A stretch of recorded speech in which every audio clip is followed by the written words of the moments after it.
Halo guysku, channel ini adalah channel yang memberikan informasi seputar ilmu pengetahuan hukum yang disampaikan secara santuy agar kalian sebagai penerus bangsa lebih mengerti.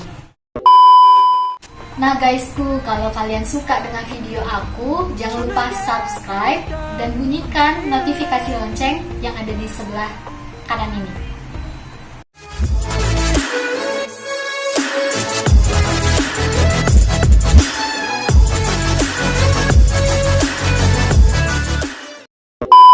Perkenalkan, nama aku Tiara Anggina, jurusan Ilmu Hukum semester 4 UIN Suskaryo. Oke guysku, kali ini di video ini aku bakalan sharing nih mengenai ilmu pengetahuan aku seputar hukum perdata. Nah, yang pertama itu kalian harus mengerti apa itu definisi dari hukum perdata. Hukum perdata adalah hukum yang mengatur hubungan manusia mengenai hak-hak dan kewajiban mereka dalam masyarakat.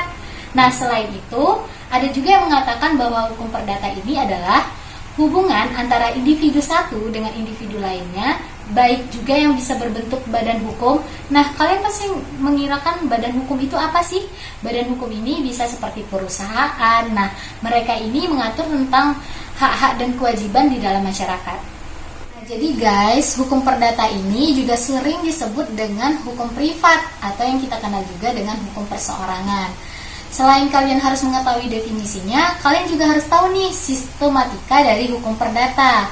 Sistematika dari hukum perdata itu terbagi menjadi dua nih guys. Yang pertama itu hukum perdata menurut Kitab Undang-Undang Hukum Perdatanya. Yang kedua adalah sistematika hukum perdata menurut ilmu pengetahuan hukum. Oke guys, aku bakalan jelaskan satu persatu dari sistematika hukum perdata. Tadi aku bilang ada dua nih guys. Yang pertama itu berdasarkan Kitab Undang-Undang Hukum Perdatanya.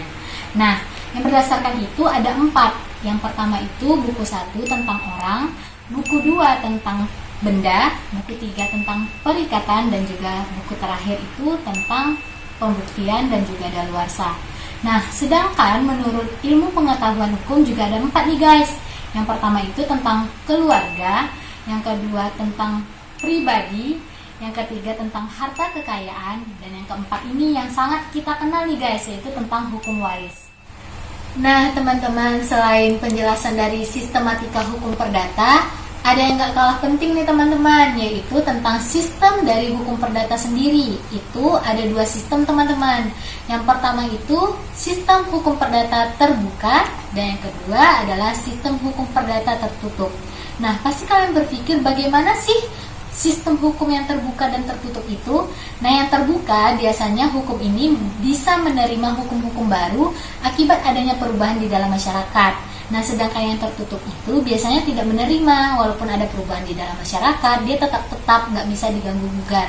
Nah, contoh dari sistem hukum perdata yang terbuka ini tercantum di dalam buku 1 dan juga buku 2 Kitab Undang-Undang Hukum Perdata. Contoh dari sistem hukum tertutup itu terdapat di dalam Kitab Undang-Undang Hukum Perdata di buku 3 dan juga buku 4. Nah, mungkin itu aja yang bisa saya sharing seputar ilmu pengetahuan saya.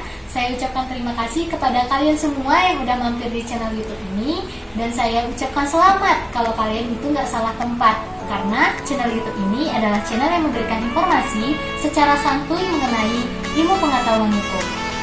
Enjoy! Terima kasih. Assalamualaikum warahmatullahi wabarakatuh.